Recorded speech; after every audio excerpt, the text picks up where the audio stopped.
Welcome to the Nitec podcast. I have with me Manohar Gaddipati, a senior reservoir engineer at Nitec and author of the paper An Integrated Triple-Porosity Reservoir Modeling Case Study to Evaluate/Improve Well Spacing in the Uinta Basin. Manohar, welcome. Thanks, Matt. I'm excited to be here. Me too. I was really interested in your paper. I actually got to see your paper at the conference despite the parade, which interrupted all the traffic that morning. And I know a lot of people were interested in this. It was a pretty full crowd in that session. Yes. So glad that we have the opportunity to expand on that work here. Yeah. So I was hoping you'd open the conversation by talking a little bit about the novelty of the work that you did. Yeah. I mean, to start with, if you look at the literature review, there is not much modeling studies that handle this kind of a complex fluvial systems using multiporosity. So we have like a reservoir simulation that not only does the reservoir characterization part of it, but it has the whole uh, area where you frack the wells, uh, you produce from these wells everything in a unified model. So that is one novelty. I mean, we have seen a lot of papers which focuses on reservoir characterization and how complex these sands are, and you have a lot of facies description and all that, but nothing beyond that. So the biggest novelty is to capture everything in a physics-based model, and then do the hydraulic fracturing and everything in a unified model. That is one big thing. And during this process, we have identified different zones, which are, even though you have sand presence, they are mostly water-bearing sands. And it's very important when you start calibrating the model, you identify these zones so that you don't drill into these zones or you don't complete them, uh, and complete them wisely, or vice versa. So yeah, that is the biggest novelty. And using like a multi-porosity model, uh, and capturing all the different phases is also a challenging task. Yeah, my perception of this project, just from the outside looking in, is you had these vertical fractured wells Yes. that were fractured through, or at least drilled through, a number of different formations, Yes. with all of which had very different properties. Normally in a typical unconventionals project, you're at least hoping that you have a relatively consistent interval that you're trying to model. And you'll be limited in terms of how complicated you're going to get with the facies modeling. But in this case, you had some very different behaviors. Yes, and also the area, like when we started creating the static model, it was like for 3,600 acres. It's a very big area, and because these are vertical wells, you have to have at least like a total stratigraphic interval of like 3,500 feet from top, all the way from top Tusher to the Blackhawk. So not only we have this lateral extent in the model, but we also have the vertical extent. So it's a huge model. And we, when we started the project, we wanted to pick wells uh, in different areas so that we know what we are doing. Instead of focusing on one area, we used different wells because there's so many vertical wells in this area. So we picked few wells in one area, and we tried to calibrate the model, and then we moved to the next area, so that, because in these kind of systems, reservoir characterization plays a bigger role, like what kind of properties you have from one area to the other, how are the sands distributed from one area to the other. So yeah, those are the challenging tasks, yeah, which we were excited, and we incorporate all of that. So speaking of the distribution of the sands, you have this very, to my mind, impressive looking fluvial model. Could you talk for a second about how that was created and how important it was to get that right? Yeah, the I mean, so this area has a bit higher net to gross compared to other areas in Pinedale or in other fluvial systems. So when we started, we used like whatever information we have, instead of I meant to say like interpreted facies from like 36 vertical wells. We used all that information, and we had some net to gross maps that we also incorporated. So we created these sand channels based on the clusters, the facies that were already in there, like the facies were already incorporated. So we used all the different facies to create like a sand channel distribution. And the biggest thing here is the sand channel parameters. We don't know exactly what kind of sand channel parameters to use to begin with. So we started with the literature review. What is a sand channel thickness, width, wavelength, and all these things. And we had because this is an integrated study, so we have a lot of geoscience experts, and they used different example areas to pursue like what kind of distributions are in each zone. So for example, braided, it has all the braided channels with higher net to gross, whereas in Coley, which is a low net to gross area, you don't have that much of a interpreted channels. So what we did was we created from top to bottom. We started looking at 150 feet thickness area from top to bottom, and we used the well logs and the net to gross maps as a guiding point to distribute these channels. And once we land into Coley, which is a low net to gross area, we did multiple realizations. We wanted to see low net to gross areas are tricky because you might, for one realization, you might have a sand channel that is right across the well, and in another realization, you don't see it. Mm. So we did multiple realizations for the low net to gross areas, and then we incorporated all these different sand channel models into one unified model. And once we have the facies, the sand channels, the net to gross, we started distributing other porosity, other properties like porosity, permeability, and all that. Mhm. Yeah, that's really interesting. So then on top of that, what was the most interesting to me, I think, about the approach was, that's already fairly complex what you just described. And then on top of this, on the modeling side of things, you use the triple porosity.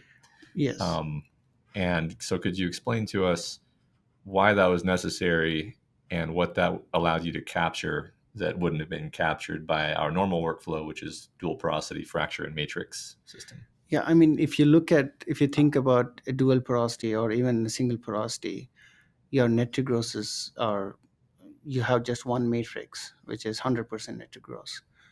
So now when we look at these sand channels and the facies, interpreted facies from the logs, you have carbonates, you have silt, and you have different features in each area. So what triple porosity does is you can differentiate all these different facies, and you can model them in a different way other than using one single porosity or dual porosity. For example, like pressure depletion. So if you have like one block with 100% net to gross, you deplete that matrix uniformly when you do the modeling, when you calibrate the model. But if you think about having like 10 blocks that contributes to the fracture, so you can deplete the 10 blocks in a different way. So your sands deplete differently than your carbonates, and your silt depletes differently. So when you do a triple porosity, you can make sure that every facies depletes in a different way, so you have more parameters to tune. And and it also helps history matching, because sometimes for some wells we produce a lot of water, so that in that scenario, you have carbonates, and they provide a lot of water. The carbonates are the silt. Mm.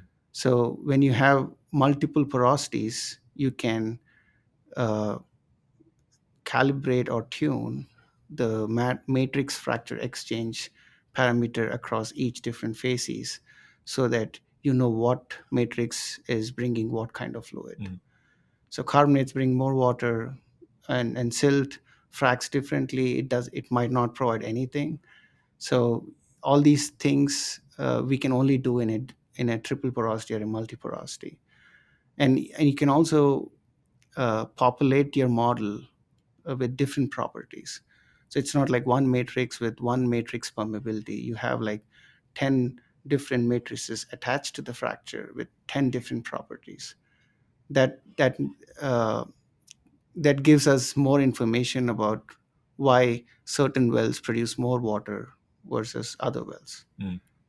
That's really interesting. I don't know if I had even totally absorbed that last bit there, because I can see the benefit intuitively of saying, dynamically, your fluids are going to be coming out of the higher perm, higher porosity phases quickly. They're going to be coming out of the shale more slowly, Yeah. and it's useful to be able to differentiate between these two. But it's not just the perm. It's like you just said. It's how they break. It's how much access you get. Yes. And the relative permeability issue of which ones are going to be maybe thirstier and absorb more of your frac water versus provide more water on the flowback side. Which when you take a discretized chunk of rock and you just give it one porosity, and one permeability, you lose all of that. So that's really interesting. Yeah. Yeah. Great. All right. I was wondering, how important was it to use the stress solution in this field specifically? So when we start calibrating the model, the biggest thing was to understand the well interaction, right? Like, because in future, how should we place these wells? It could be vertical or horizontal wells. So stress solution becomes very important because you have these older legacy wells which produce for more than 10 years. And and when they drill these new child wells, so they saw like we saw like degradation of 20 to 30%, even though they are like 2,500 feet apart. So so there is definitely a lot of well interference. I mean, the whole objective of doing this project was to understand the well interference and the well spacing. So so so what we did was we looked at these wells, and most of the frac extensions that we calibrated was east west, like, so you don't have a lot of vertical growth. And these frac extensions, they go up to like 2,500 feet, which is pretty wide extensions if you think about it. And when you start depleting from these wells for 10 years, and when you place these child wells, the stress is already everything is at lower stress. So when you start injecting into these child wells, you see a bigger impact. You don't build up the pressure like you want. Mhm. And the frac extensions for the child wells are smaller if it is closer to the parent wells. So it depends on the stress the background sigma and the stress orientation. Like, so if your minimum stress orientation is different, then your interference is also different. So how the well interference and what kind of stress orientation you have, it guides everything in terms of what kind of degradation you'll get. Mm. So if you want the new child wells to have better performance, then you should place these wells so that they don't interfere. They are not aligned, Mm. and they don't interfere much. Mhm. Yeah, this is one thing that I've noticed more and more, especially since we have started using the stress solution in all of our modeling, is the envelope of where the stress is disturbed by the parent wells is much larger than just the area where you're depleting Yeah. the gas or the water or what have you. And so just because you have depletion from a given area, that doesn't mean that's the limit of where you want to avoid. You might need to avoid farther than that. And then, so like you're saying, you need to make sure that your fracs aren't directly intersecting physically, but then on top of that, you need to make sure that your stress envelopes aren't intersecting too Yeah. much. And also, like, because these are vertical wells, and you have some zones where the frac extensions are huge, Mhm. and you have some zones where you don't have that much of frac extension. Mhm. So that will by calibrating the model, you'll understand what zones have bigger frac extensions, so you can avoid, if the well is too closer to the parent wells, you can avoid those zones Hmm. and complete in a different way. uh, so I mean, that is the objective. We saw like a lot of degradation when you have like completions in Coley. And for example, there are some wells that are completed only in Coley or Neslin, which is a high net to gross and a low net to gross area. And for Coley, the frac extensions go wider, like 3,000 feet, and you don't want to place a lot of wells when you have Coley as one of the target interval. Hmm. Yeah. I imagine it would make a big difference whether you're talking horizontal versus vertical wells, because at least with the horizontals, you can just target one of those Yeah. selectively. Yeah. So in terms of minimizing interference between the wells, um, you've got making sure that your parent-child well interactions are minimized, obviously, and I imagine those are going to be different patterns for different sands or different target zones, right? Yeah. Yeah. Yeah. Okay. I think that's all the primary questions that I had on Mm. my list of things to talk about. Did you have any specific objectives that you wanted to hit before we stop? Yeah, I mean, so we also did horizontal wells. Hmm. So what I mean, they are right now. They will probably complete the horizontal wells in probably a month or so.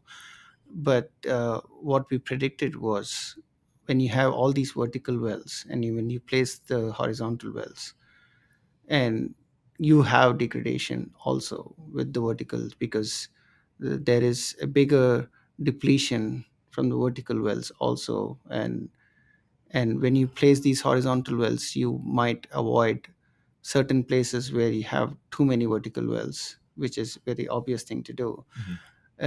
But still, like, even with fewer vertical wells, we saw degradation like 20% for the horizontal wells. Like, if you have a horizontal well with no prior depletion from the vertical wells, versus there is a prior depletion, then you see there is a 20% degradation. So placing these wells and understanding the depletion from the vertical wells is also a bigger role here. Uh, and also, like, how much uh, how much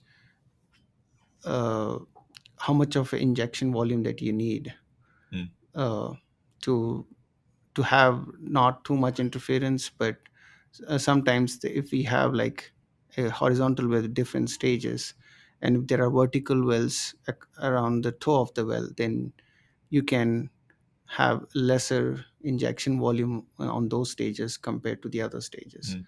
So based on the placement of the vertical wells, you can reorient your injection volume across the horizontal well Mm. to make it perform better. Well, yeah, that's something I've never really had to consider, because typically we're just having a pad of horizontal wells in a field where there have already only been horizontal wells, right? But when you have vertical wells, that means there's sort of hot spots that you want to avoid, or maybe waste less resources trying to stimulate that, since you're not going to be able to get as much value out of it. Is there a way to sort of offset the prior depletion by pumping more? Is that Yeah, possible? yeah. So we also ran few cases where we inject higher Mm. where we think there is a lot of prior depletion, like maintaining the same injection rate but pumping for more time, like Mm. increasing the total volume per stage. And there is definitely an improvement there. So the degradation from 20% will become 10% if Mm. you do that, uh, which is which is something that we should consider for sure. So, in your opinion, is it more prior depletion, or is it more that the prior depletion has altered the stress, and so when these infill wells are drilled, they're drilled in a less favorable stress environment, and they're not breaking the rock as efficiently, and therefore their recovery is depressed? Is Both, actually, both? Okay. yeah, because sometimes you have sand channels that are already depleted. Uh, So even if you pump, stress is one factor, but again, because there is all these sand channels here, Mm-hmm. if you're depleted most of the sand channels, then you don't have that much of a gas access. Mm-hmm. So it's kind of a both scenario where the stress is depleted, so you need to pump more. And sometimes if the sand channels are depleted, even though you pump more, you don't get Mm-hmm. uh, much of the value. Sure. Because in this case, sort of your earliest gas you're going to make is going to come out of that higher perm Yeah, rock anyway, so which. first starts with the fracture. I Mhm, mean, this fracture is very tiny volume, but mhm, you first get all the gas from the fracture, and then you start tapping into the different matrices. mhm, So higher sand porosities are first mhm. target. You deplete that, and then if you don't have much of a depletion, then you start getting water from the other matrices like carbonates or silt. Mhm. Yeah. And so in this case, is it a problem that the water is simply too high? Is the problem more that the gas rate isn't there, or is the problem that there's too much water? If that makes any sense. Yeah, in some areas there is not much gas and you just produce water. Mhm, So it depends on area to the one mhm. area to the other. Like sometimes as you go from one direction to the other, the sand presence is low I see. compared to the other areas. And for those scenarios, like you just get more water, so your water gas ratios are higher. Mhm, So that is also one thing to look at, like what are your water gas ratios? Is it uniform across the area that you're looking at, or is it changing, or is there a pattern there? mhm. Yeah, it's a very Yeah. complicated field, so uh, we need to look into all these variables. And this is why it was so important to do the aerial mapping that you talked about at the Yeah, beginning. yeah, yeah. Okay, great. Any other tidbits? No? I think that's it. Great. Yeah, Well, thanks for your time, Manahar. yeah. Thanks. And thanks for joining us at the Nitec podcast. If you're interested in learning more about this work, you can download Manahar's paper, an integrated triple porosity reservoir modeling case study to evaluate and improve well spacing in the Uinta Basin, or you can contact us directly at solutions@nitecllc.com. Thank you.